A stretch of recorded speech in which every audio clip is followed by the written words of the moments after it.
Hello my foxy friend, welcome to my channel. If you're watching this video, I'm kind of thinking that maybe you're new to circular knitting machines and you want to know how to cast on.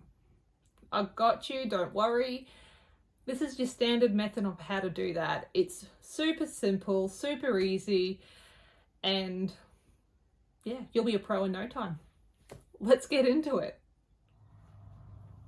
So you have your knitting machine. Today, what I'm using is an Addy king size, but this will work on any circular knitting machine you have. It's the same process, regardless of what brand or how many pins your machine has. So the first thing that's really important to know is that each machine will have two colored or different colored pins. Typically, there's white and then some sort of darker color. This is the start of your round, and you can see on the machine that there are numbers. This first black pin here will say number 1. This is where you want to start with your cast on. And it's always good to get into a habit of resetting your counter if you've done lots of work, but up to you. You probably will need to reset it after you do this round anyway. But I just like to make sure that it's, looking good. So you get your project yarn, and we're going to essentially be weaving. Make sure you leave, I'd say probably 20 centimeter tail, depending on what you're doing for your work. It'll depend on what kind of length of tail you need. What you'll need to do is hook it under the pin. So your pin, you'll see, is like a hook, and when you're weaving it, you want to make sure that it goes under your hook. If I can show you with my finger. Okay, so we hook it under, and then we start to turn the handle, and then we go to the outside. Now you're going to be alternating this all the way around. We hook it in, around it under the next hook, and around the outside. So all your odd number hooks will have the yarn hooked in. All your even hooks will have the yarn on the outside.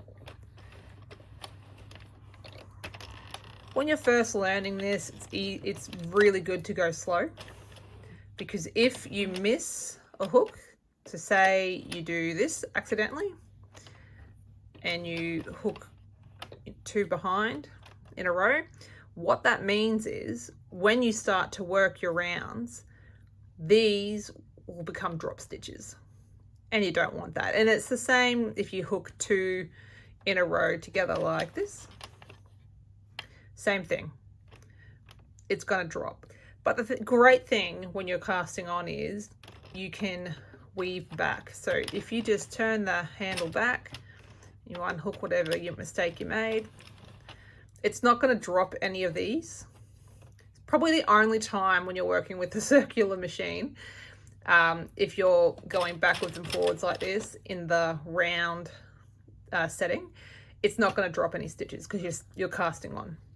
So I'm just going to double check here. Okay, I've cast around and under the hook there. I've gone behind here, so now I want to go under, behind, under, behind, under, behind. And you get pretty good at this. It becomes quite mesmerizing to watch it. And you can see here, I'm just moving my fingers backwards and forwards, backwards and forwards. And then you're going under and around, under and around.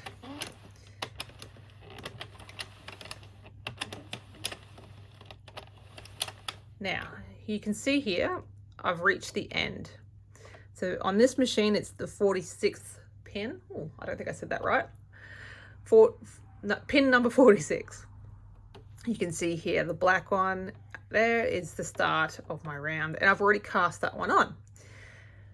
Another good tip or thing to remember is you will always end with the yarn on the outside. Let me focus. I'll come back down this way. the yarn will always be on the outside. If you've reached the end and your yarn is hooked under like this, you've duplicated the stitch somewhere. So I always like to check. I'll go around and have a look. Okay, nope, looking good. And this is where you hook in your work. Open the yarn guide, hook it through, close it up, and you're ready to go. And as you can see here, it just starts to knit, for lack of a better word.